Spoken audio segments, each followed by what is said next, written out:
ಕನಕಗಿರಿ ತಾಲೂಕು ಹದ್ದುದ್ದು ಪಡಿತರ ಚೀಟಿದಾರರಿಗೆ ಇಕೆವೈಸಿ ಕಡ್ಡಾಯ. ಸರ್ಕಾರದ ನಿರ್ದೇಶನದಂತೆ ಪಡಿತರ ಚೀಟಿಯಲ್ಲಿರುವ ಎಲ್ಲಾ ಸದಸ್ಯರು ಕಡ್ಡಾಯವಾಗಿ ಇಕೆವೈಸಿ ಮಾಡಿಸಿಕೊಳ್ಳಬೇಕು ಎಂದು ಕನಕಗಿರಿ ತಾಲೂಕು ಗ್ಯಾರಂಟಿ ಸಮಿತಿಯ ಅಧ್ಯಕ್ಷ ಹಜರತ್ ಹುಸೇನ್ ಹೇಳಿದರು. ಅವರು ಕನಕಗಿರಿ ಪಟ್ಟಣದ ತಾಲೂಕು ಪಂಚಾಯತ್ ಕಚೇರಿಯಲ್ಲಿ ಬುಧವಾರ ಹಮ್ಮಿಕೊಂಡಿದ್ದ ತಾಲೂಕು ಮಟ್ಟದ ಗ್ಯಾರಂಟಿ ಯೋಜನೆಗಳ ಪ್ರಗತಿ ಪರಿಶೀಲನಾ ಸಭೆಯ ಅಧ್ಯಕ್ಷತೆಯನ್ನು ವಹಿಸಿ ಮಾತನಾಡಿದರು.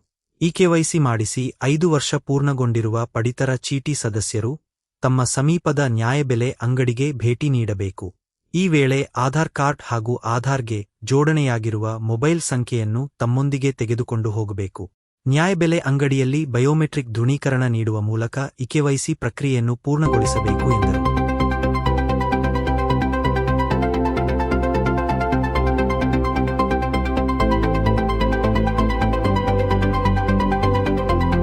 ನಂತರ ಗೃಹಲಕ್ಷ್ಮಿ ಯೋಜನೆಯ ಪ್ರಗತಿಯನ್ನು ಪರಿಶೀಲಿಸಿ ಅರ್ಹ ಫಲಾನುಭವಿಗಳು ಯಾವುದೇ ಆತಂಕ ಪಡುವ ಅಗತ್ಯವಿಲ್ಲ. ಮೃತಪಟ್ಟ ಫಲಾನುಭವಿಗಳ ಹೆಸರುಗಳನ್ನು ಮಾತ್ರ ಯೋಜನೆಯಿಂದ ಕೈಬಿಡಲಾಗಿದೆ.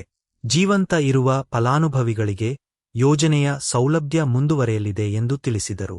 ಬಳಿಕ ಗೃಹಜ್ಯೋತಿ ಯೋಜನೆಯ ಪ್ರಗತಿಯನ್ನು ಪರಿಶೀಲಿಸಿ ಗೃಹಜ್ಯೋತಿ ಫಲಾನುಭವಿಗಳ ಪರಿಶೀಲನಾ ಅಭಿಯಾನವು ಇದೇ ತಿಂಗಳ ಆಗಸ್ಟ್ 31ರೊಳಗೆ ಮುಕ್ತಾಯವಾಗಲಿದೆ.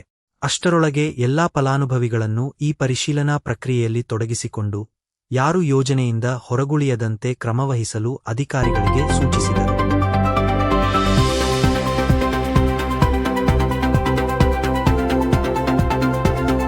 ಇದೇ ವೇಳೆ ಶಕ್ತಿ ಯೋಜನೆ, ಯುವ ನಿಧಿ ಯೋಜನೆಯ ಪ್ರಗತಿಯನ್ನು ಪರಿಶೀಲಿಸಿದರು.